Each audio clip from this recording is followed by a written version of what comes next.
Aleluia, glória a Deus. Aproveitando que você está em pé ainda, queridos, por favor, abra sua Bíblia. 2 Timóteo, capítulo 4.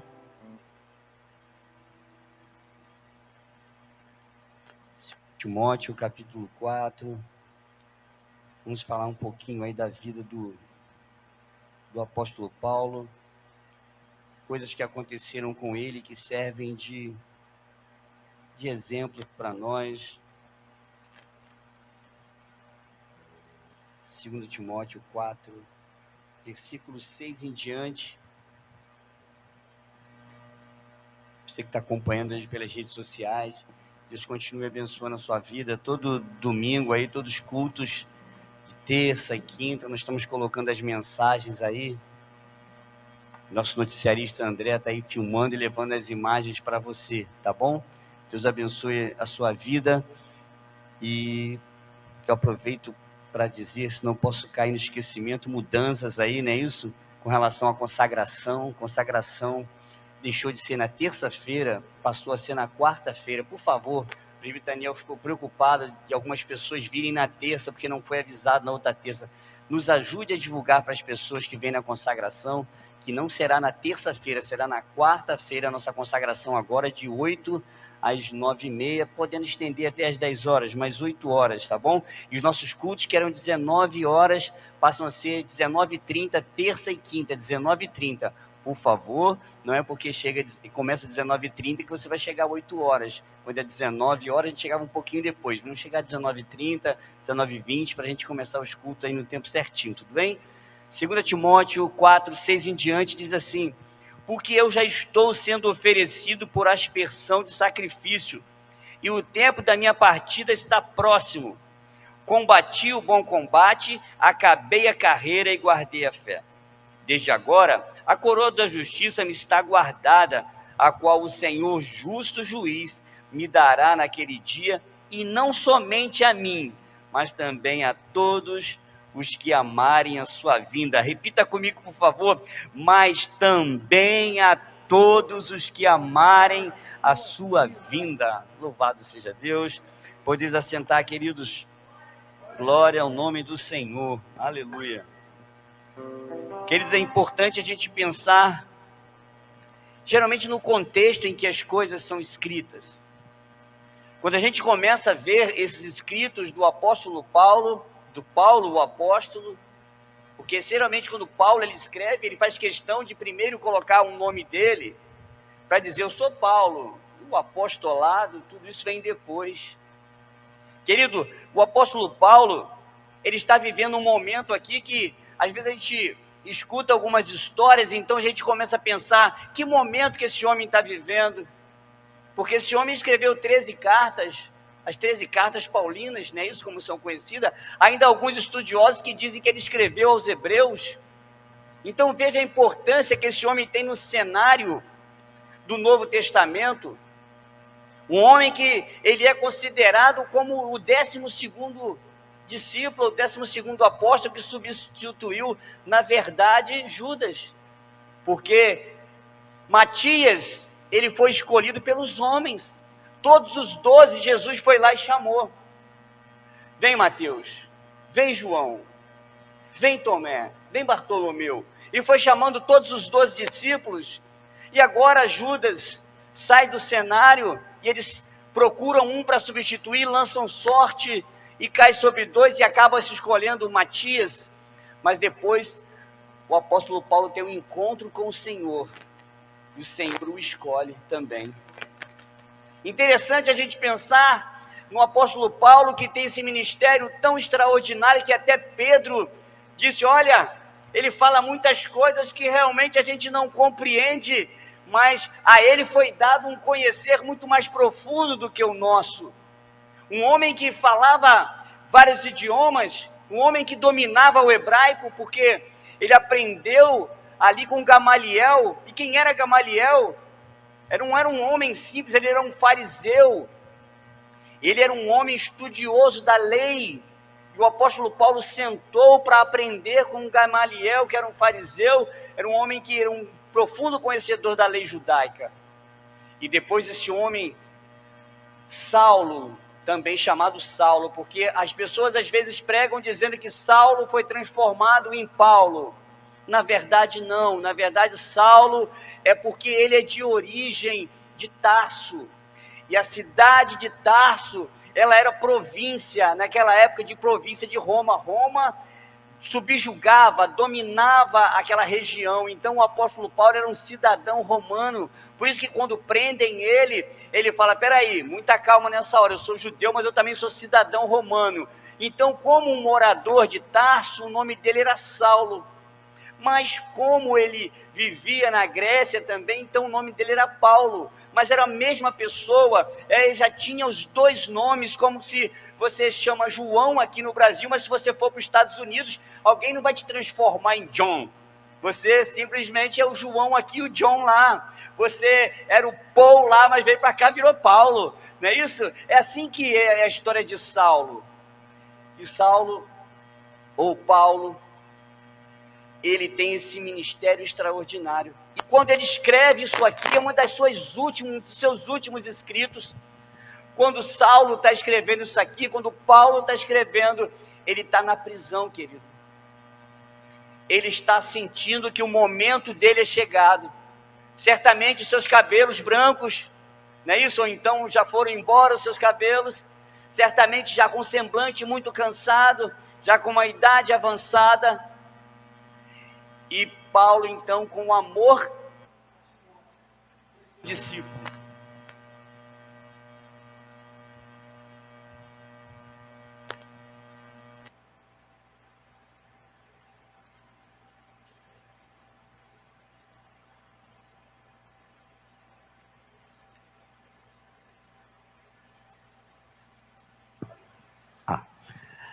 E ele, com amor ao seu discípulo, ele escreve essa carta para Timóteo.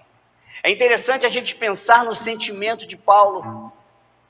É importante a gente começar a pensar que ele fala, olha, minha vida, eu já estou sendo oferecido por sacrifício, o tempo da minha partida está próximo. Ele via a todo momento sair um preso e morrer. Imagine uma pessoa no corredor da morte, querido. Talvez alguns, ou por que não dizer assim mais forte, muitos de nós, num momento desse, falam, o Senhor me esqueceu. O Senhor me abandonou. Imagine João Batista, que passou por situação assim também. Quantas situações difíceis essas pessoas da igreja primitiva passaram.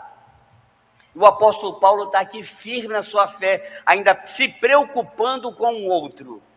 E esse culto parece que foi um culto diferente, parece que voltado para isso. Você viu quantas pessoas vieram aqui à frente orar pelos outros?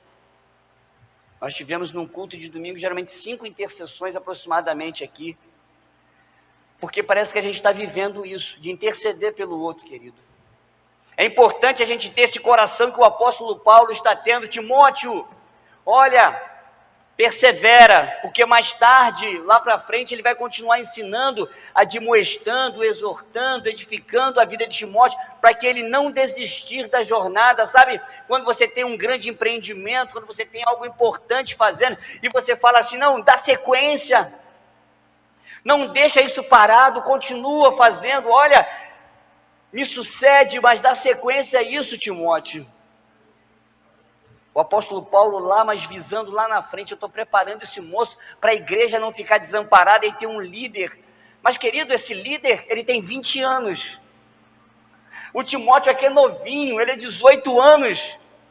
Como agora, querido, olha que responsabilidade sobre os ombros de Timóteo, que agora vai liderar os anciãos, porque os presbíteros, esse nome, vem de ancião, das pessoas que são mais idosas, né? Isso, que são mais velhas, que têm mais tempo, uma jornada de vida para ser um conselheiro. Daí que surgiu essa palavra presbítero, de ancião, de uma pessoa velha mesmo. Aí depois que se tornou um cargo na igreja como organização. Mas no começo era o ancião da igreja, era o velhinho da igreja. Era assim mesmo que era tido. E agora um garoto de 18 anos vai chegar para a gente, não é isso? Imagine aí, um novinho de 18 anos chega e fala assim, presbítero, vem cá, Ó, é assim, assim, assim.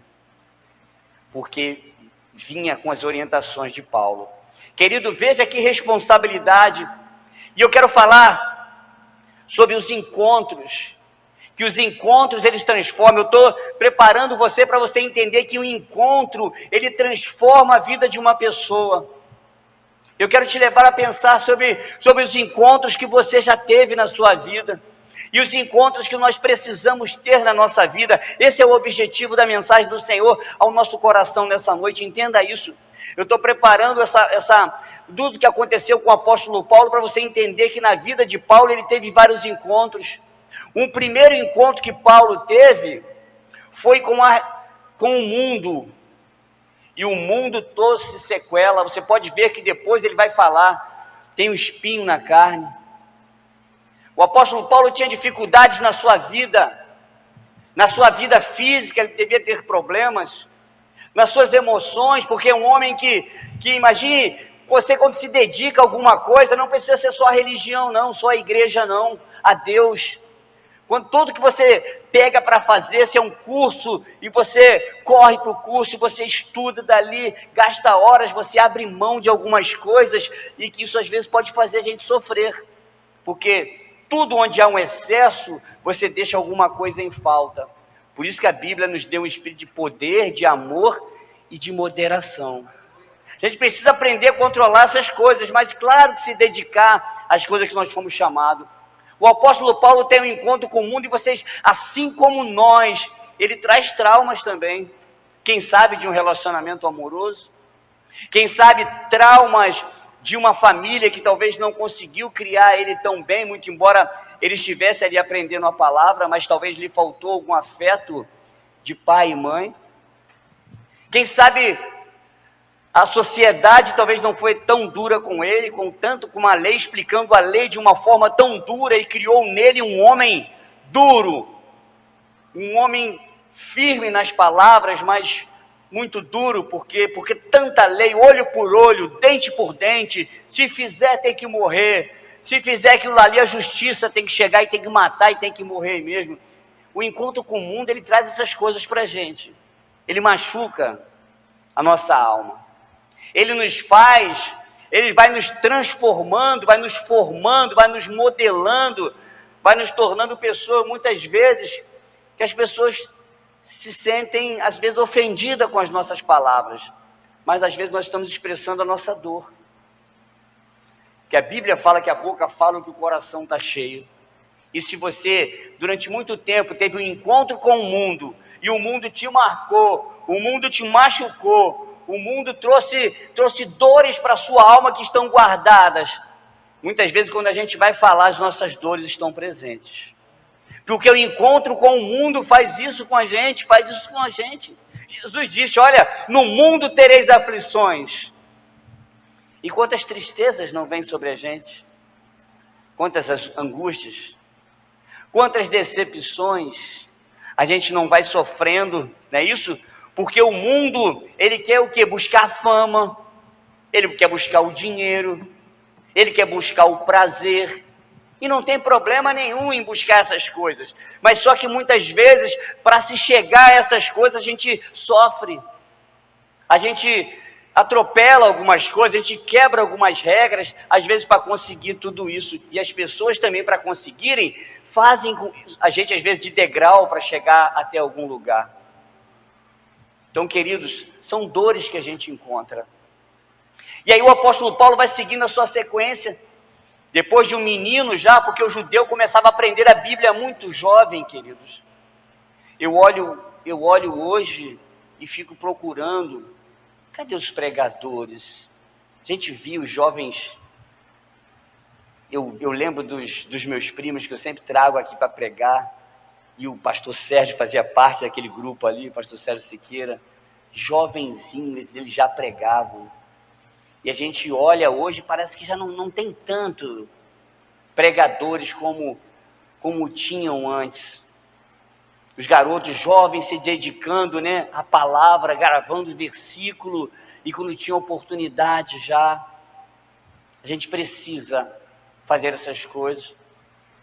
O apóstolo Paulo, então, ele tem um encontro com a religião novinho, ele vai para os pés de Gamaliel, colocam ele perto do melhor. E Gamaliel, então, começa a ensinar para ele, olha, se alguém fizer isso, tem que ser morto. A lei diz que se fizer dessa forma, tem que morrer e apedrejado. E o apóstolo Paulo vai aprendendo tudo isso, ele é da tribo de Benjamim.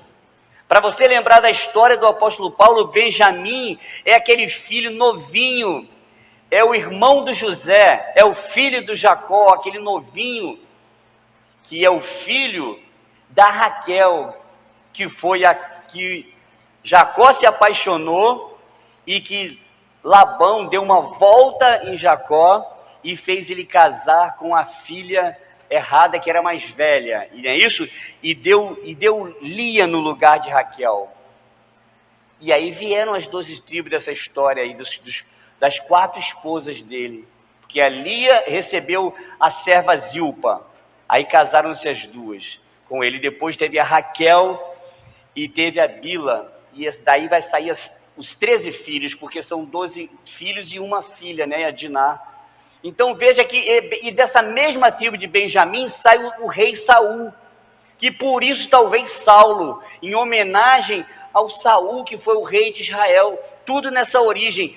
Ele vem dessa tribo, ele é um judeu ali, que vem toda essa linhagem, ele vem explicando tudinho de onde ele veio, o apóstolo Paulo. Ele tem um encontro com a religião, ele vai se tornando um camarada religioso. E o que eu quero dizer com isso para a gente, para despertamento nosso? Porque muitas vezes isso pode acontecer com a gente, sabe? Essa coisa toda da religião, que traz todas as regras. Se fizer isso, acontece aquilo. A gente começa a ver a coisa pela punição.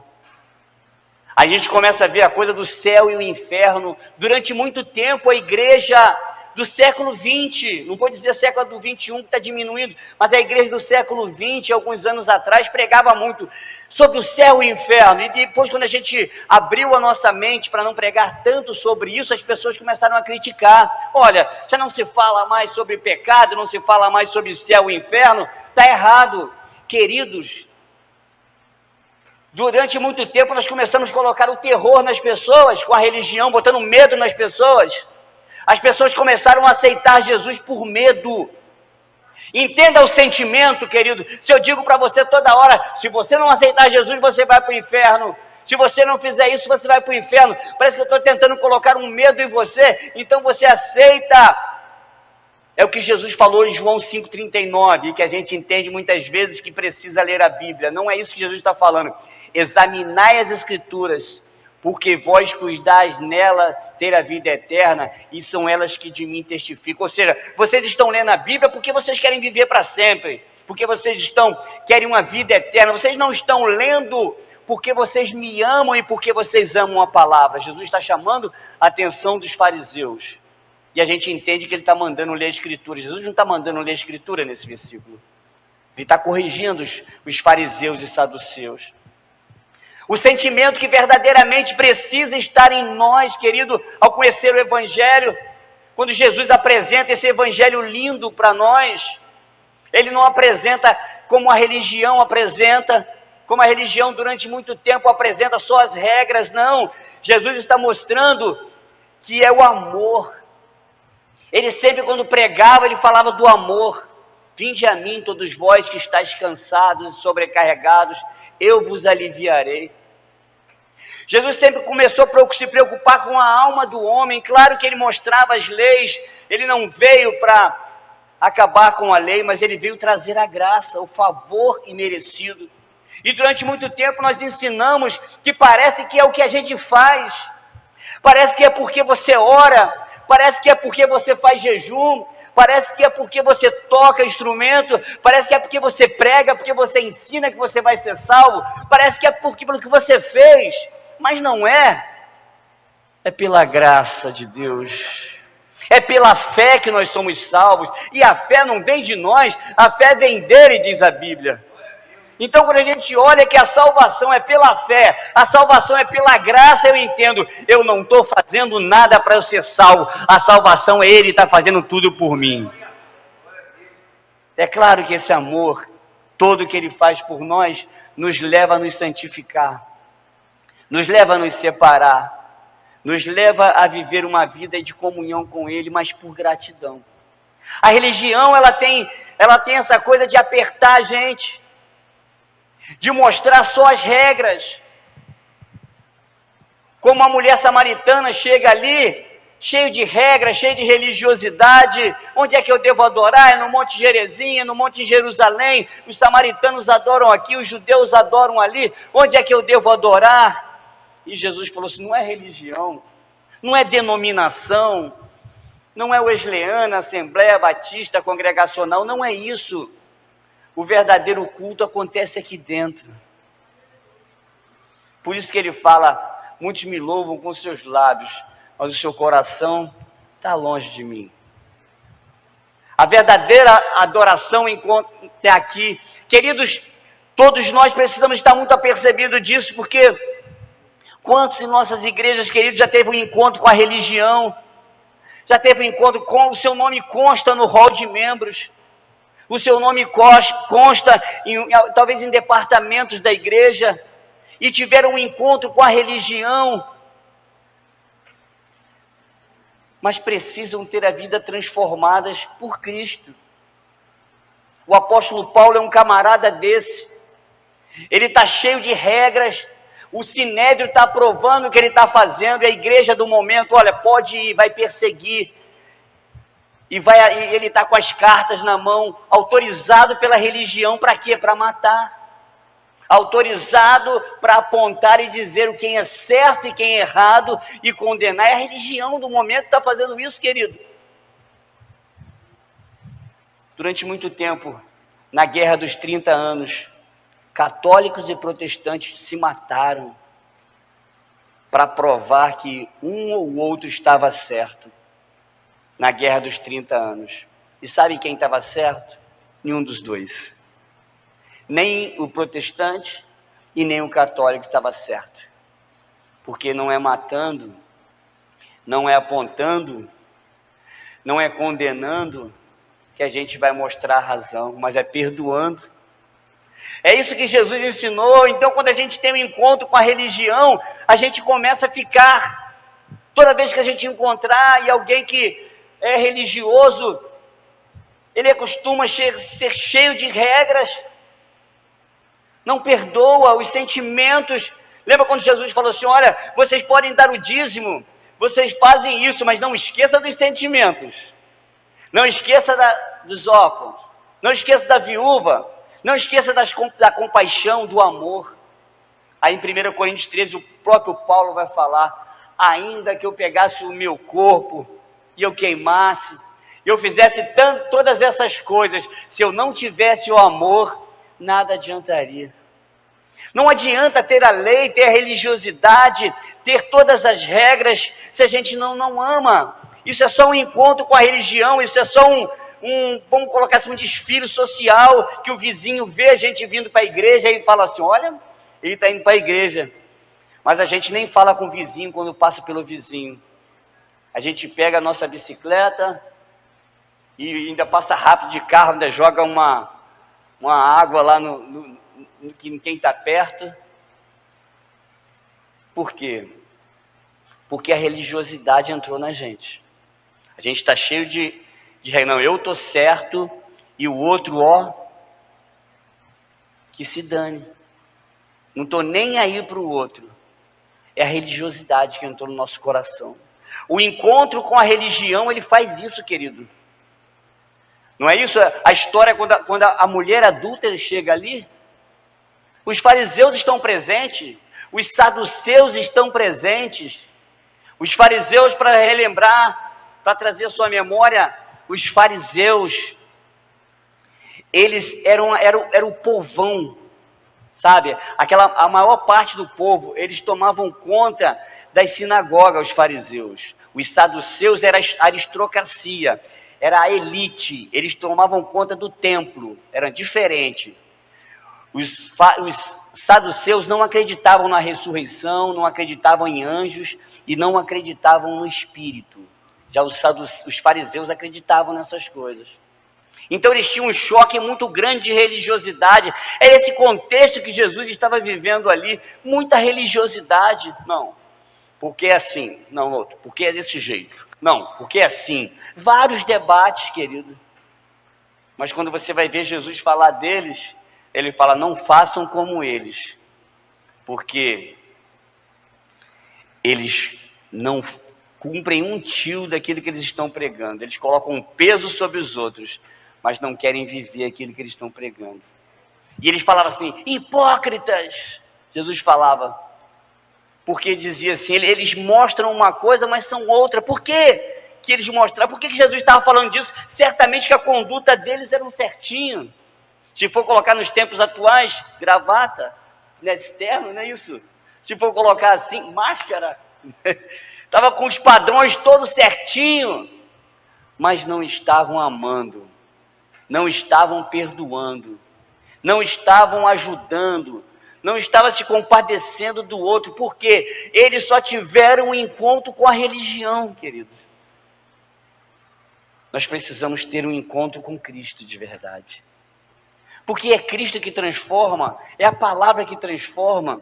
Por isso nós nos preocupamos tanto com a escola bíblica dominical, porque vai alicerçar os pregadores para pregar um evangelho de verdade. O apóstolo Paulo disse, ainda que eu ou um anjo do céu pregar um outro evangelho que não seja esse, seja anátema.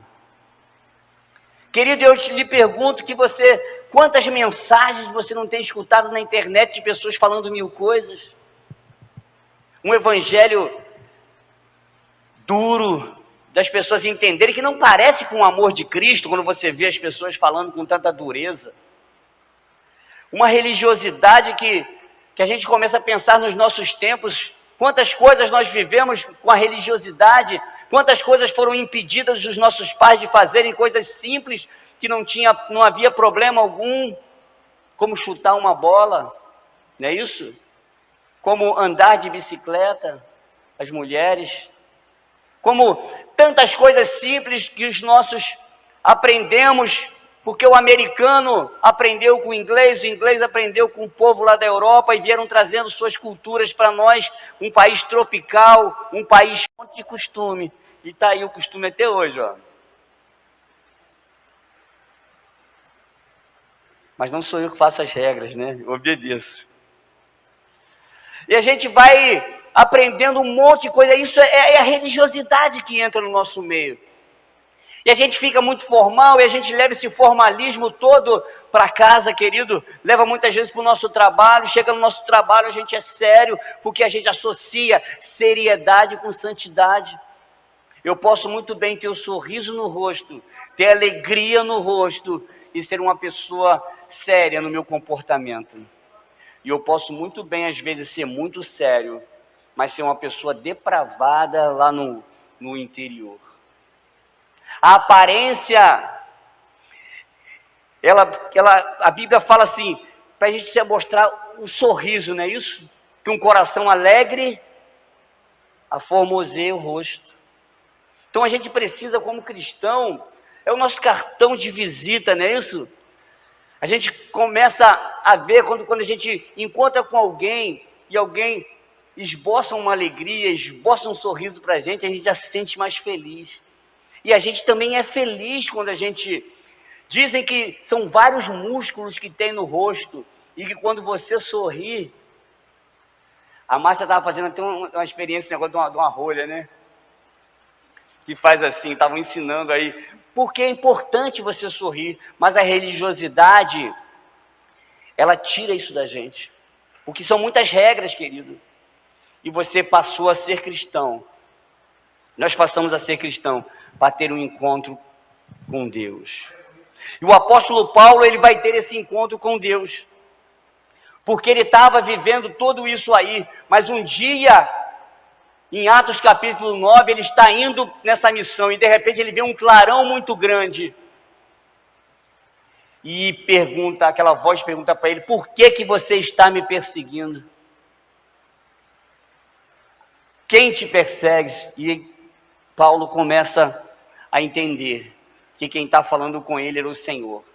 Ele cai, ele perde a visão, e ele começa a ser amparado, vai para a casa de Ananias, a sua visão fica fechada durante um certo tempo, depois ele começa a abrir a sua visão, e ali ele tem um encontro extraordinário e começa a ter uma comunhão muito grande com Deus, quando ele tem um encontro com Jesus de verdade.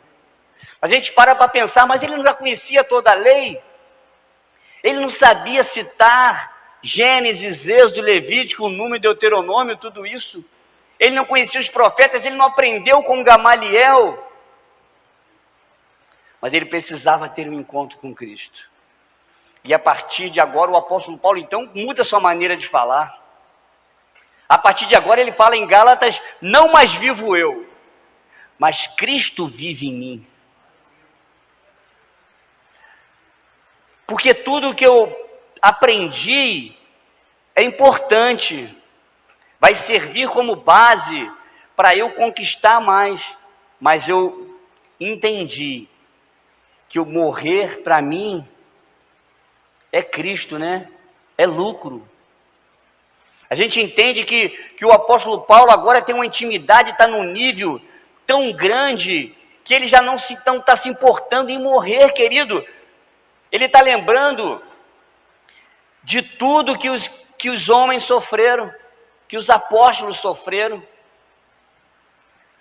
e está entregando a sua vida mesmo como oferta para Deus.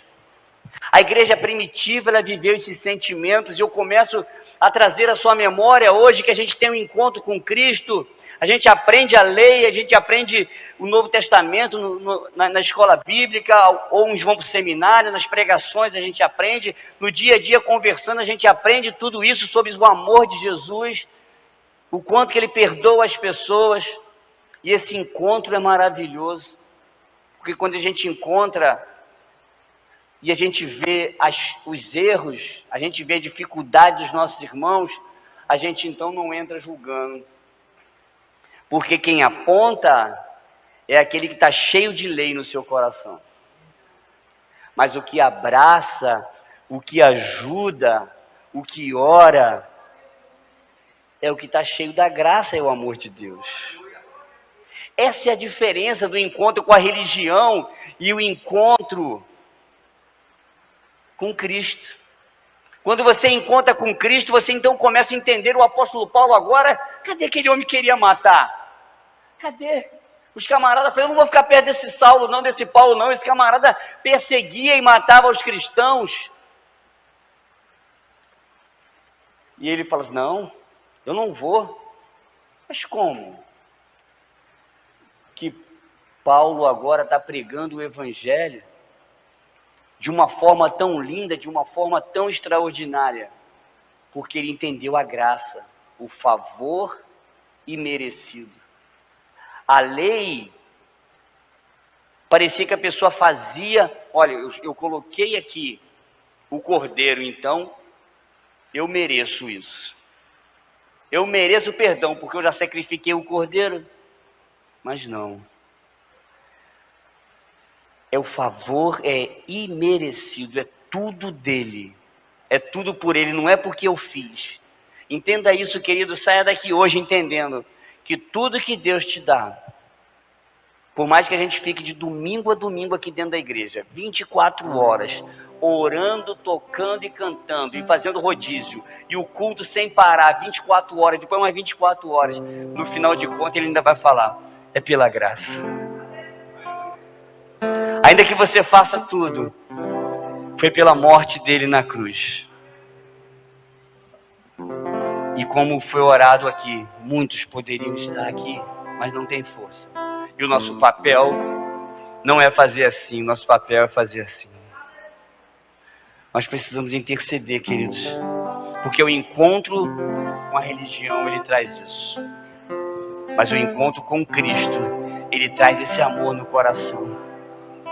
Talvez essa mensagem ela leve você a refletir de quantos momentos na nossa vida a gente já foi religioso, em quantas situações a gente já foi Viver pela religião, quando a pessoa errou, aí você, religiosamente você, não tem jeito, né? Não aprende, né? Mas aí quando você olha o coração de Cristo e você sabe que você é do mesmo corpo, é um com Ele, e você sofre com Ele. Ô Senhor, tem misericórdia. Olha Cristo aí.